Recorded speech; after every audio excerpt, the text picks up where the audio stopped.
This is Roger. Tonight we're in the First Kings. We're in the 7th chapter, and tonight we're going to find out Solomon builds his palace.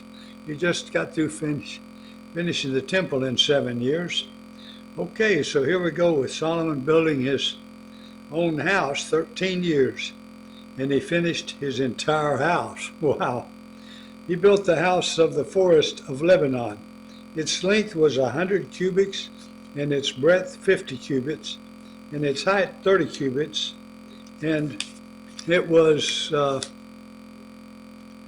keep going here, and it was built on front rows of cedar pillars with cedar beams on the pillars, and it was covered with cedar above the chambers that were on the 45 pillars, 15 in each row.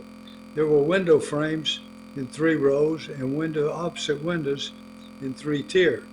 All the doorways and windows had square frames, and window was opposite window in 3 tiers. And he made the hall of pillars. Its length was 50 cubits and its breadth 30 cubits. There was a porch in front with pillars and a canopy in front of them. And he made the hall of the throne where he was to pronounce judgment, even the hall of judgment. It was finished with cedar from floor to rafters. His own house, where he was to dwell in the outer court back of the hall, was of like workmanship. Solomon also made a house like this hall for Pharaoh's daughter, whom he had taken in marriage.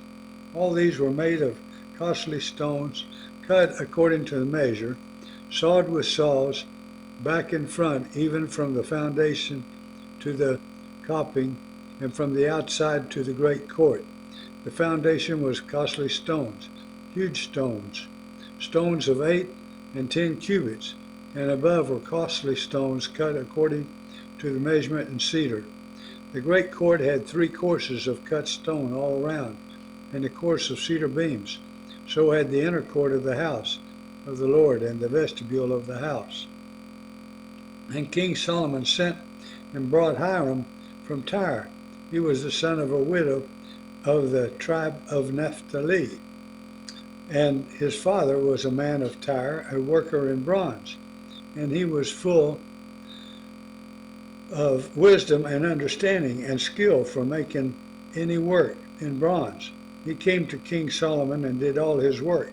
He cast 2 pillars of bronze. 18 cubits was the height of one pillar, and a line of 12 cubits measured its circumference.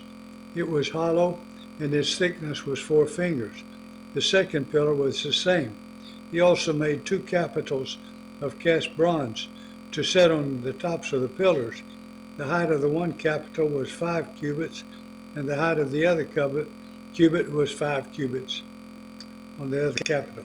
There were lattices of checker work with wreaths of chain work for the capitals. On the tops of the pillars, a lattice for the one capital and a lattice for the other capital.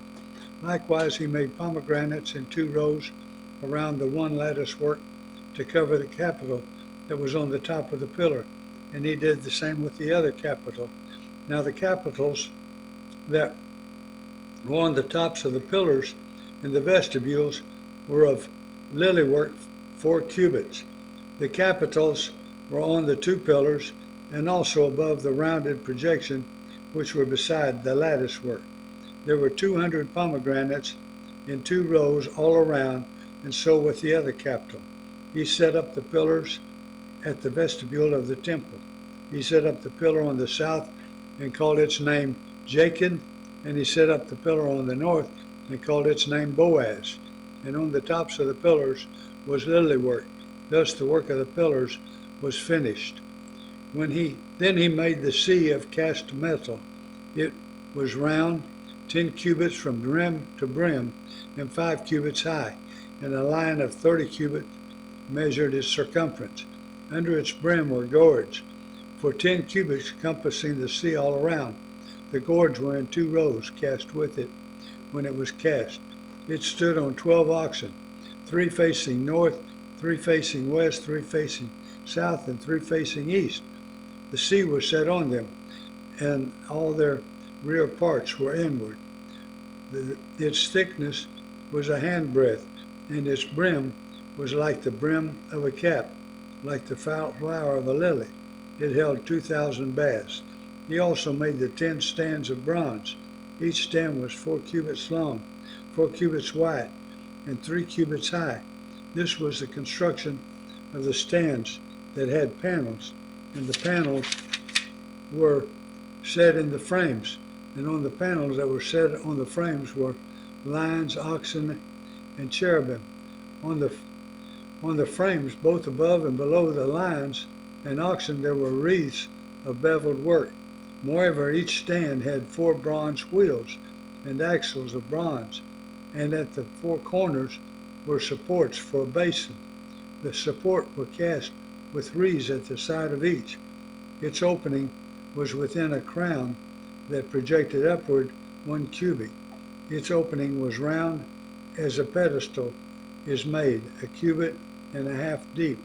In its opening there were carvings, and its panels were square, not round, and the 4 wheels were underneath the panels. The axles of the wheels were of 1 piece with the stands, and the height of a wheel was a cubit and a half. The wheels were made like a chariot wheel. Their axles, their rims, their spokes, and their hubs were all cast. There were 4 supports at the 4 corners of each stand. The supports were of 1 piece with the stands, and on the top of the stand there was a round band half a cubit high, and on the top of the stand its stays and its panels were of 1 piece with it. And on the surfaces of its stays and on its panels he carved cherubim, lions, and palm trees, according to the space of each, with wreaths all around. And after this manner he made the 10 stands. All of them were cast alike, of the same measure and the same frame. And he made 10 bases of bronze. Each basin held 40 baths. Each basin measured 4 cubits, and there was a basin for each of the 10 stands. And he set the stands, 5 on the south side of the house and 5 on the north side of the house. And he set the sea at the southeast corner of the house. Hiram also made the pots, the shovels, and the basins.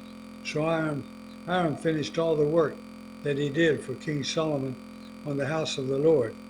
The 2 pillars, the 2 bowls of the capitals that were on tops of the pillars, and the 2 lattice works to cover the 2 bowls of the capitals that were on tops of the pillars, and the 400 pomegranates for the 2 lattice works, 2 rows of pomegranates for each lattice work to cover the 2 bowls of the capitals that were on the pillars, the 10 stands and the 10 basins on the stands, and the 1 seat and the 12 oxen underneath the seat.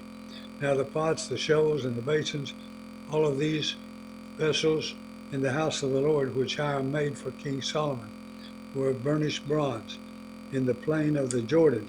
The king cast them in the dry ground between Succoth and Zarethan. And Solomon left all the vessels unweighed because there were so many of them. The weight of the bronze was not ascertained.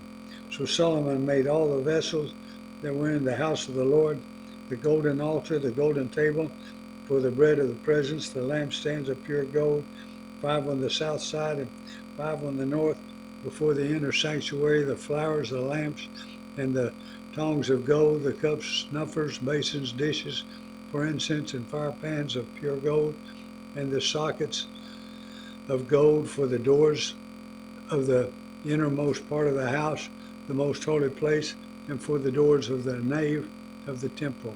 Thus all the work that King Solomon did on the house of the Lord was finished, and Solomon brought in the things that David his father had dedicated, the silver, the gold, and the vessels, and stored them in the treasuries of the house of the Lord. Wow. Solomon was a busy man. And now we're going to Isaiah. We'll be in the 64th chapter of Isaiah tonight.